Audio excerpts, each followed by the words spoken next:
YouTube and Zoom for those who'd like to join there. But today, of course, we're getting closer to the very exciting holiday of Purim, just 5.5 days away. Monday night, of course, shameless plug. We're going to be doing Purim in Paris over here at Chabad of Arcadia, and all are welcome to join us 6 p.m. on Monday, March 2nd. So today we're going to talk about the heroes of the Purim story, which are not Mordechai and Esther, but and not Bigsan and Zeresh either, or Charvona, or certainly not Haman. But the heroes of our story are the children. That's who we're going to be talking about today as the heroes of the Purim story. So it says in the end of the book of Esther, let me just grab a little drink. And that's what you have in source 1 in your handouts. Right?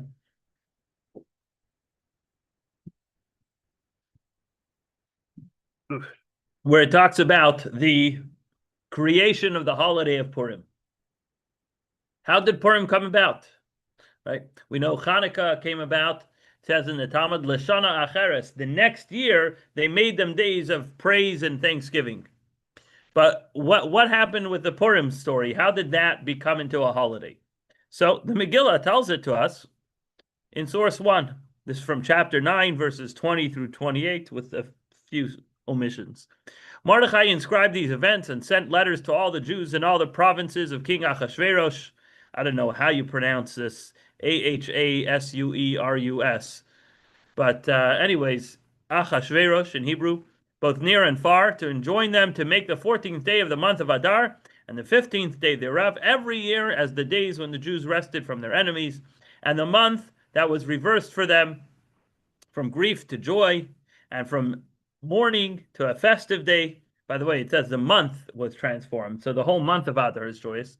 And instead, to make them days of feasting and joy, and sending portions one to another, and gifts to the poor. Okay, so we see over here 3 of the mitzvahs of Purim. Number 1, to make them days of feasting. So you have to have a Purim feast. Number 2, you have to send portions, meaning portions of food, to your friends. This is what we know as Mishloach Manot or Shalach Manis, or that's basically the names available for it. And thirdly, to give gifts of food to the poor, which is somebody who is poor, somebody who doesn't have enough to make ends meet. You're supposed to give money to them on Purim. And by the way, if you would like to do that mitzvah and you don't know someone personally who is in that situation, you can send them through the messenger, through yours truly right here, and I'll make sure that people who fit this qualification will receive that money on Purim. So the Megillah continues. By the way, that's only 3 of the 4 mitzvahs. We'll soon see what the 4th one is. The Jews ordained and took upon themselves and upon their descendants and upon all those who join them, and it is not to be revoked, to establish these 2 days according to their script and according to their appointed time every year. Which 2 days? The day of Purim and the day of Shushan Purim, meaning the day that Purim is observed in Shushan and in Jerusalem, which is also a walled city. And the Megillah continues, these days shall be remembered and celebrated. So this is throughout every generation, in every family, every province, and every city. These days of Purim shall not pass from among the Jewish people, and their remembrance shall not cease from their descendants. So that is the end of chapter 9 of the Megillah, and chapter 10 is basically just 3 verses. So this is really the tail end of the Megillah. And we see here actually the 4th mitzvah, which is to remember the days of Purim. How do you remember it? By reciting the whole story, the Megillah, the ganze Megillah of Purim. So that's the 4 mitzvahs. Again, they're feasting, gifts of food to your friends, gifts of money to the poor, and hearing the Megillah by night and by day. So the first 3 that I mentioned are only by day. So in other words, this year, Tuesday, March 3rd, before sundown. And The fourth one, reading the Megillah, must be done twice. Once on Monday night, which we'll be doing here at 6:15 promptly. You're welcome to come at 6 so that you're ready for 6:15. And then Tuesday, once again, anytime throughout the day, whether that's at morning minyan, right after, actually as part of Shacharis, or anytime throughout the day that you can get your ears on a Megillah and hear it, that would be the way to do it. So it's better to have a minyan because the blessing after the Megillah can only be said with a minyan. The blessing before the Megillah can be said with or without a minyan. But the blessing after the Megillah can only be said with a minyan. So it's better to have a minyan, first of all, for that. But also, as the saying goes, the glory of the king is greater the more people attend his party. So if you want to glorify Hashem, try to do it with a minyan if possible. Obviously, somebody who's in the hospital, as I'll be doing on Tuesday, rounds in the hospital, visiting people who obviously cannot make it to a minyan and offering them that opportunity. As well, if anybody listening online is homebound in Arcadia or nearby and would like the Megillah to be read for them, please let me know and we will do our best to accommodate that. So let's see what the Rebbe says over here. The verse in the Megillah states, and these days of Purim shall not pass from among the Jewish people, and their remembrance shall not cease from their descendants. This seems puzzling, page 2. The very fact that the days of Purim were established as a festival already dictates that this enactment was not only for that generation, but for all generations. It is a fundamental principle regarding every aspect of Torah and its commandments, whether biblical commandments or rabbinic enactments, that this Torah will not, God forbid, be changed or replaced. That's one of the fundamental principles of our faith, that the Torah is everlasting. So what do you mean? Guess what? There's a holiday and it's forever. It's like, did anybody suggest that Shavuos was only temporarily, or that Passover was only a 100-year stint? No, it's everlasting. This is basics of Judaism, right? So why does it have to say about Purim that this will not cease? What then is the new point being made by the Megillah and emphasizing that the establishment of the dates of Purim was in such a way that their remembrance shall not cease from their descendants? Right? Fair question. Why do we have to emphasize the fact that it will not cease? You want to read over there? Sure. In the middle of the page. What is special about Purim? On the other hand, if there is indeed some unique point regarding Purim relative to the rest of the Torah and its commandments, this itself requires explanation. In what way are the days of Purim superior that only they contain this novel point? On the contrary, it would seem that Purim does not possess the same level of force as the other commandments.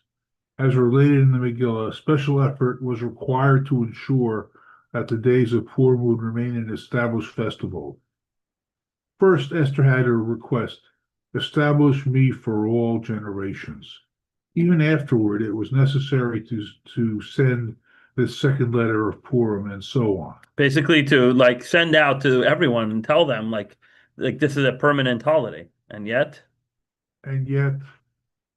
specifically regarding Purim, we find this unique emphasis, their remembrance shall not cease from their descendants.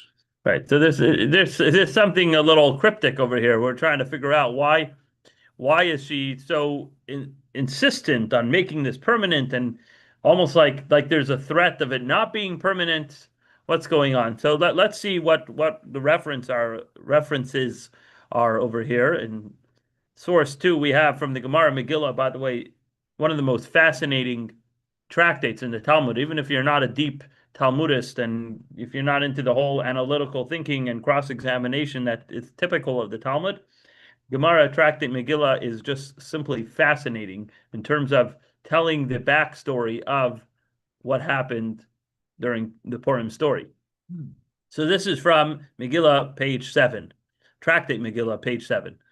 Esther told the sages, establish me for generations, meaning establish Purim as a holiday and the reading of the Megillah for generations to come.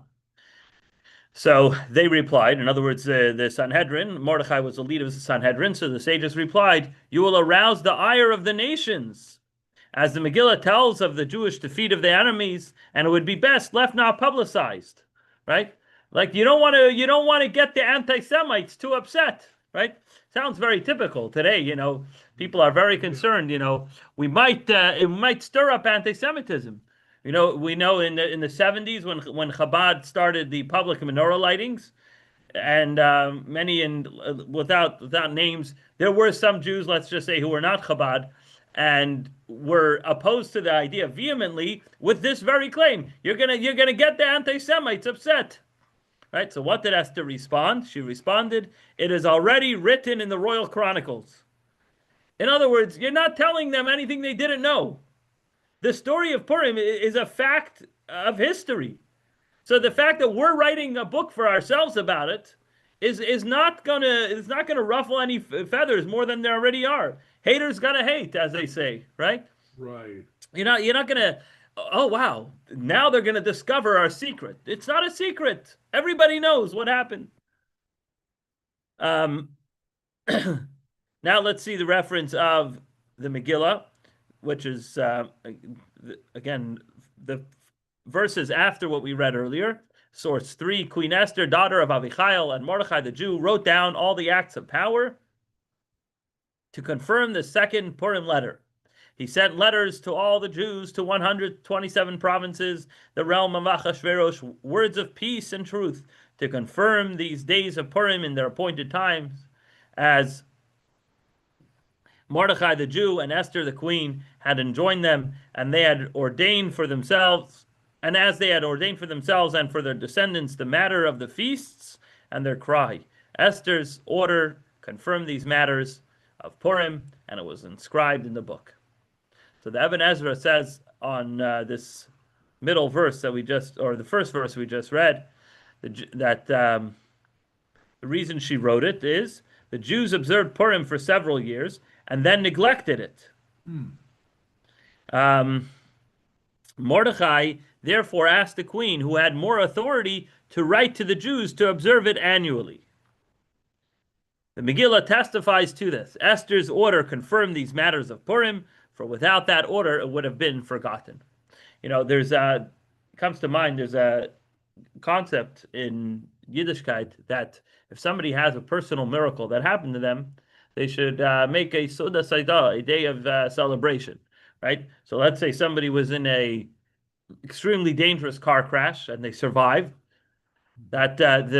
First of all, at the first opportunity, once they're healthy and they're able to celebrate with others, they should make a public celebration, thanking Hashem for that miracle.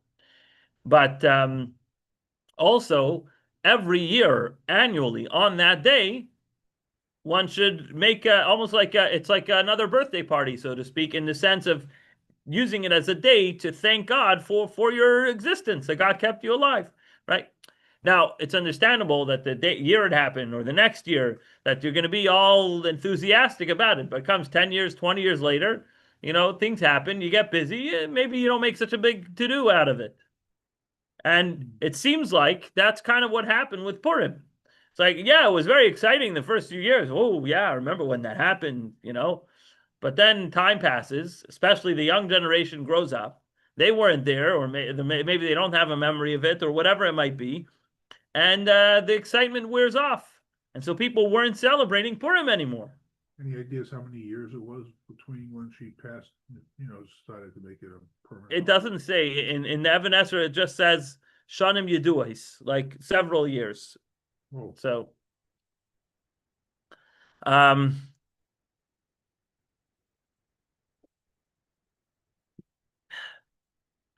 so that's a little background on the fact that Esther had to really emphasize that this is a permanent holiday. Now, going back to the Rebbe here on page 5, the answer to this question is stated explicitly by the sages who derive from this verse that even if all the other festivals are to be nullified, the days of Purim will not be nullified. So it says, what's the words? V'zichram layosef mizaram.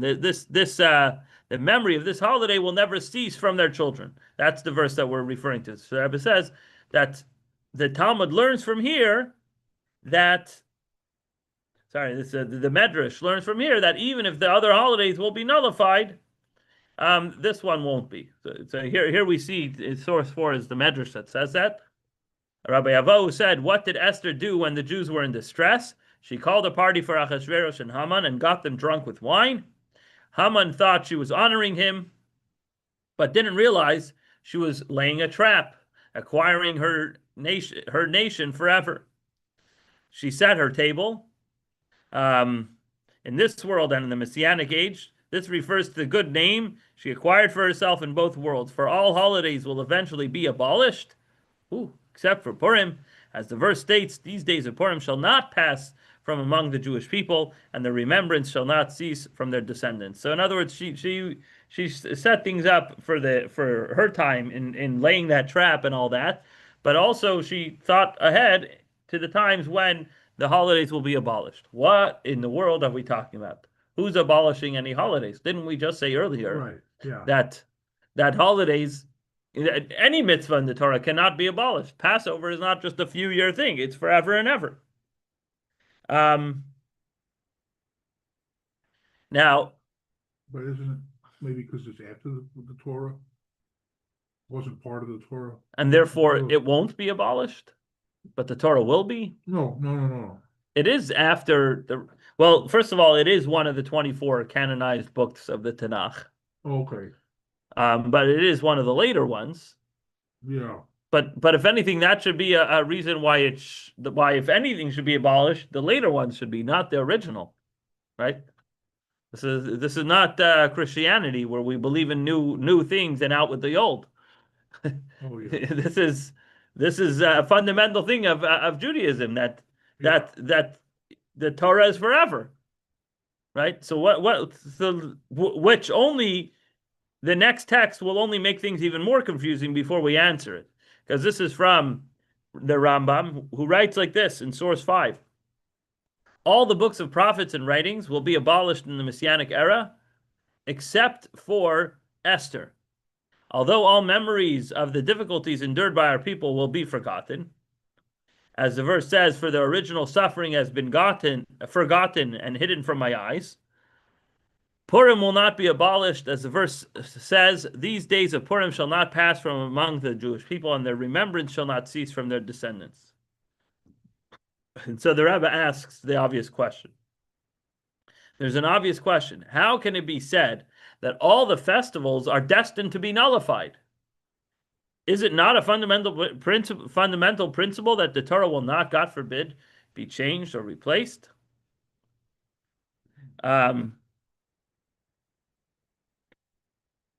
Now, it's interesting. The Rashba, who lived in like 13th century Spain, he asked this question also. He says in source 6, you asked how the idea that all holidays will be abolished except for Purim aligns with the statement that even the tip of the will ever be abolished from Torah.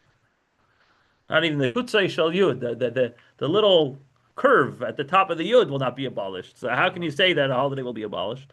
And the Rashba writes, "I've heard many explanations offered for this teaching, but none have satisfied me. Please explain it to me."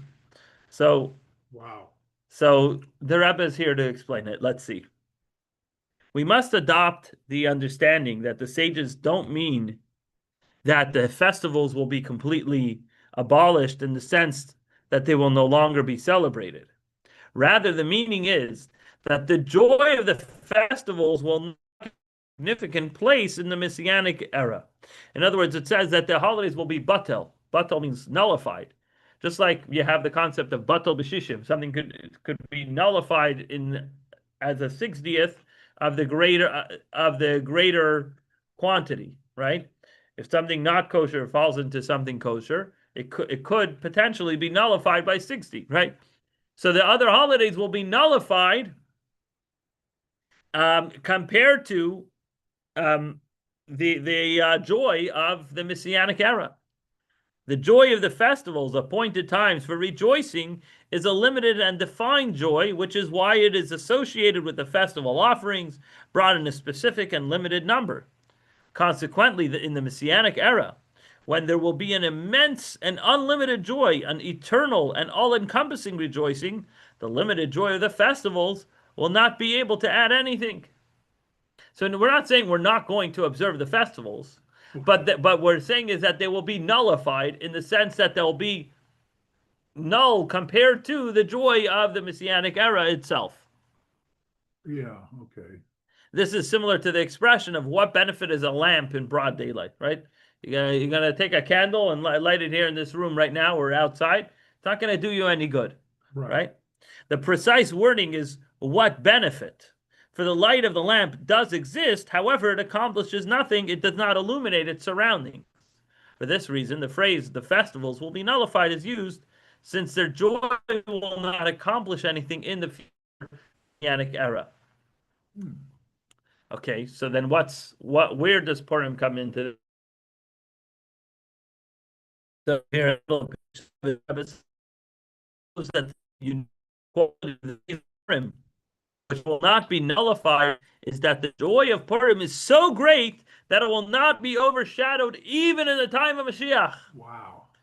Which is described as being a time of everlasting joy upon their heads. Where's that from? Not sure. Not only will it still have a place, not only will Purim still have a place then, but it will have the power to break through boundaries. Just as joy breaks through barriers, even the boundaries still possible within the state of everlasting joy upon their heads. This raises the question, in what way is the joy of Purim superior to the joy of the three pilgrimage festivals, Pesach, Shavuos, and Sukkot?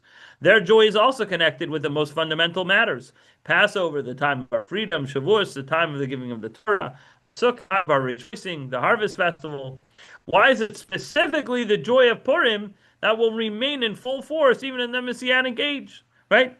It's the joy of these festivals are not just baseless joy out of thin air, but this is joy that's based on a mitzvah of Hashem in each case. But yet somehow Purim supersedes even that. Wow. And here comes the Rebbe's main chiddush, the Rebbe's novelty. If you want to look on page 8, where it talks about the children are the future. Mitzvah for the children. There you go. Mitzvah for the children, yeah. You want to read? Not really. Okay. So the Rebbe says this unique idea that the days of Purim will not be nullified in the Messianic age is derived from the pasuk "V'zichram lo yasef bizaram," and their remembrance shall not cease from their descendants. It therefore stands to reason that the explanation for this is also hinted at in the wording of this very verse. The key point lies in the word zaram, their descendants. In this verse, their descendants refers to the Jewish children. In other words, minor children, right? If the word here simply meant their offspring, it would add nothing to what was stated earlier in the verse, these days shall not pass from among the Jewish people, right? What does the conclusion of the verse, and their remembrance shall not cease from their descendants, add? Right? It says it shouldn't cease from amongst the Jews, but it says their remembrance shall not cease from their children, from their minor children. Therefore, it must mean not only that they shall not pass from among the Jewish people, but that their remembrance shall not cease even from their descendants, that is, from young children in the literal sense. So it's not okay to say, well, my kids are too young for the Purim experience, they need to go to bed, and all sorts of excuses why your children can't participate in the Purim festivities. When they get older, when they're old enough, it reminds me, my son Menachem was born 9 years ago, exactly two weeks before Purim, right? Okay. So that would be 2017. Where is it? February, March. Oh. So I just wanted, sometimes a picture is more powerful than a speech. So what am I looking for? No, that's May. So he was crying his little butt off on his first Purim. Well, not quite. Not quite. Um, where is it? Yeah, I mean, I don't think he would, April. Hold on. What I'm looking for is that's April. April. Looking for March.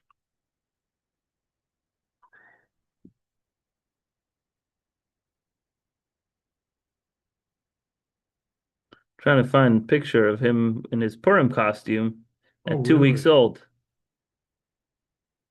Ah, there we go. So there's I think that was like a Mexican Purim or a cowboy Purim. I don't know. For those who are there, you can see he's wearing some sort of cow costume. You see that? Like a Yeah, cow onesie. yeah. So this was our Purim because La Yosef Mizara means quite literally, even at that tender young age, you gotta celebrate Purim. There's another angle, whatever. You get the idea. Yeah. So that's what it means in the literal sense. Not to say that, listen, it's not so important. They'll figure it out eventually. As long as when it comes to their bar mitzvah, they'll figure it out. Which, by the way, is a terrible strategy because if they don't have it anchored in before their bar bas mitzvah, then good luck trying to influence them later. So the Rebbe says this is an important concept unique to Purim. Although every Jew, man and woman, is obligated in the entire Torah and its commandments, and this Torah will never, God forbid, be changed until the end of all generations, the obligation to observe the Torah and its commandments applies only to someone who has reached the age of legal responsibility. Right? So, in other words, of course, there's an obligation on the parents to do the mitzvah of vishinantam levanecha, as we say in the Shema, which means you shall teach it thoroughly to your children to the point that it's sharp and clear in their minds. But that's a parental obligation. Children have no obligations. The obligation is that the parents should educate the children. So if a child makes a mistake before his bar bas mitzvah, then okay, it's fine. You don't even need to think about it. You just keep moving forward. Yeah. After the bar bas mitzvah, then there's accountability, there's responsibility. You're expected to keep kosher, you're expected to keep Shabbos, you're expected to do all of these things, you're expected to daven with the minyan and on and on and on. But until that age, okay, the parents have an obligation. The Rebbe says, by contrast, the days of Purim apply to every single member of the Jewish community, even their descendants who are still minors. But this itself requires explanation. Why is it, specifically the days of Purim, that apply even to their descendants, even to the minors? We can understand this based on the Medrash. What does the Medrash say? This is in Esther Rabbah, Medrash Rabbah on Esther, famous Medrash. Let's see. Gotta go soon, but okay, have another 8 minutes. At the moment when those letters of the decree were sealed, or by the way, on the next page, I think, source 7. Yeah. At the moment when those letters of the decree were sealed and placed in Haman's hands, he went to rejoice together with all his associates. They encountered Mordechai walking ahead of them. Mordechai then saw 3 children coming from school, and he ran after them. When Haman and his associates saw Mordechai running after the children, they followed him to find out what he would ask them. Because he saw Mordechai is chasing them down. He has a question for them. He's like, I wonder what this relationship is like. Let me hear. Let me listen in on this. When Mordechai reached the children, he said to one of them, tell me, Psaikli psukecha, recite to me the verse, the pasuk you learned. The child answered, today I learned in school from the book of Proverbs, and we were learning chapter 23, and in verse 25, it says, Al tira mipachat piso mumishas rishayim kisavo. Do not fear sudden terror or the destruction of the wicked when it comes. He turns to the next kid. He says, and what did you learn? The second child said, today I was studying, and this is the verse where I stopped before leaving school. Isaiah 8:10. Utsu eitza v'sufar dabru davar v'lo yakum ki imanu kel. Devise a plan and it will be foiled. Speak a word and it will be not stand, for God is with us. So they're not afraid. Plans will be foiled. Let's hear the third one. The third child recited the verse from Isaiah 46:4. Even to old age I am the same, and even to gray hair I will carry you. I have made and I will bear, and I will carry and I will deliver. So God's protecting the Jews. Ooh, when Mordechai heard this, he laughed and rejoiced greatly. Haman said to him, "What is this joy that you feel because of these children's words?" He answered, "Because they have brought me good news, that I need not fear the evil plan you have devised against us." Immediately the wicked Haman became angry and said, "The first I will lay my hands on are these children." It's like these are the real enemy. The ones getting in the way of my nefarious plan are the kids. So I will make sure the kids will be slaughtered first. Wow. That was his intention. That was his plan. So now we can understand why Purim really matters for the kids.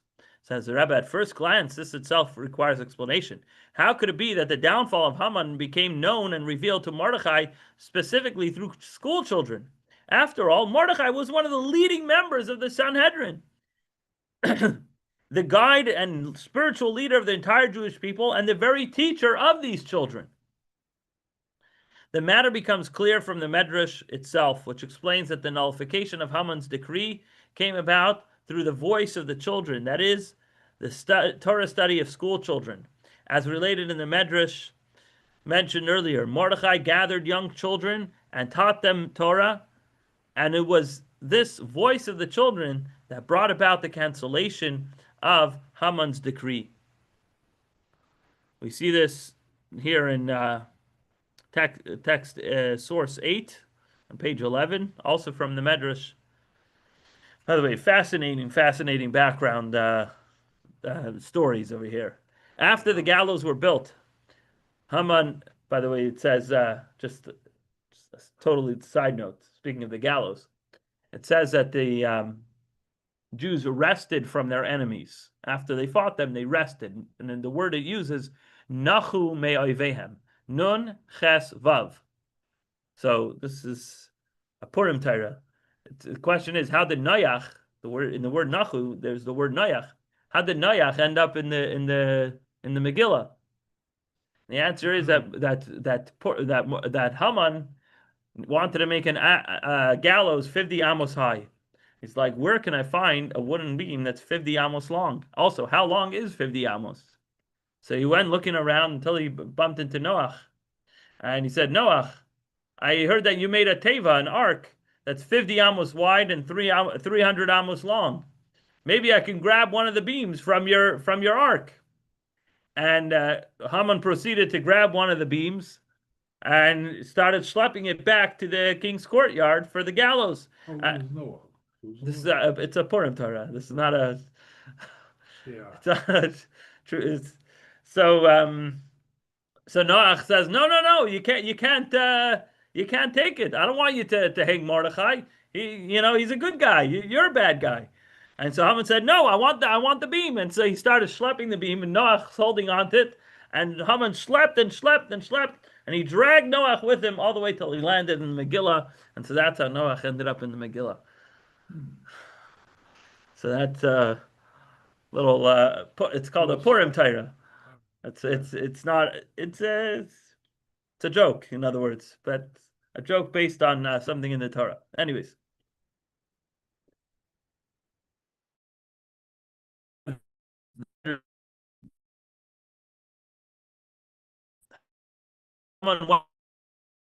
This teaching children Torah. They were yelling and crying. He counted 22,000 children. He must have been at Staples Center or Crypto Arena. Yeah. Something like that. He placed them in iron chains and stationed guards outside, telling them that tomorrow he'd return and kill all the children first, and then hang Mordechai. Their mothers brought them bread and water and said, children, eat and drink before you die, so you won't die hungry. This is where the stereotype of the Jewish mother first began. Yeah, Won't you eat something? right. You know, I don't want you to die of hunger, right? Even though you're dying anyways, right? They placed their hands on their holy books and swore by the life of Mordechai, their teacher, that they would not eat or drink, but would die fasting. They all cried in unison until their pleas reached the heavens, and God heard the sounds of their cries. And that was the clincher. At that moment, God's mercies flowed over, and he rose from his throne of judgment and sat on the throne of mercy, saying, "What is this noise I hear, like goats and kids?" Kids, as in the goat kind of kids. Yeah, okay. Moses rose before God and said, "Master of the world, these are not goats or kids, but the youngsters of your nation who have been fasting 3 months, and just to slaughter them like goats and kids." At that moment, God took the decrees that had been sealed with cement and tore them up, and made Achashverosh have a tumultuous night, as the verse says in chapter 6 of the Megillah. On that night, the king couldn't sleep. Right? Okay. So that's what happened. Because of the children crying out bitterly, it was their voice, their cries that ultimately pierced the heavens and transformed the entire narrative of the story. So the Rebbe says the reason for this is that the eternal survival of the Jewish people depends specifically on school children, Jewish school children, on their descendants, on their seedlings, so to speak. As the verse states, from the mouths of infants and nursing babes, you have established strength to silence the enemy and the avenger. This is a pasuk in Tehillim. So in other words, the mouths of babes, the breath of the Torah that children are reciting, that will silence the enemy. This is why Haman's decree was connected specifically with the children. The Medrash relates that when Haman heard the verses, they recited, "Al tira, do not fear. Take counsel, utzu etza, and ve'adzikna," and even to old age, he immediately became angry and said, "The first I will lay my hand on are these children." Because he knew that the children are what really matter. When it was seen above that the school children were conducting themselves properly, thereby guaranteeing the continuity and eternal survival of the Jewish people, Haman's decree was automatically nullified. So the same thing that made the anti-Semite angry is the very thing that transformed God's decree from evil to good. This also explains the connection between the two ideas in this pasuk, "V'zichram layasu mizaram," the remembrance shall not cease from their children. A, that the days of Purim will not be nullified even in the future, even when all the other festivals will be nullified. And B, that it shall not cease from their descendants, from the very young children. In other words, the fact that Purim will last forever and be outstandingly great, even in the Messianic era, and the fact that it's all dependent on the children are really connected. Why? The two depend on each other. The eternal endurance of the Jewish people depends on their young children, on their descendants being educated properly in the path of the Torah and mitzvot. This was the victory of the days of Purim. At that time, Mordechai firmly established the education of school children. Through this, an eternal bond was forged between the Jewish people and the Torah. For this reason, it is specifically the days of Purim that endure eternally and will not be nullified, even in the Messianic age. Okay. So that explains why Purim is all about the children. Because the whole Gezerah was intensified by them, but also that's what caused ultimately God to intervene and disturb Achashverosh's sleep, and on and on and on, one thing leading to the next, till ultimately the nullification of the decree. And so with that, we have to remember the importance of school children's learning Torah, and starting with hearing the Megillah reading, that all children should be brought to shul to hear the Megillah, and they should make noise when Haman's name is mentioned. And yes, even though it kind of disturbs the adults and it ruffles their feathers a little bit, it's okay, because ultimately it's about the children, because the whole miracle happened thanks to the children, and without them, we wouldn't be here today.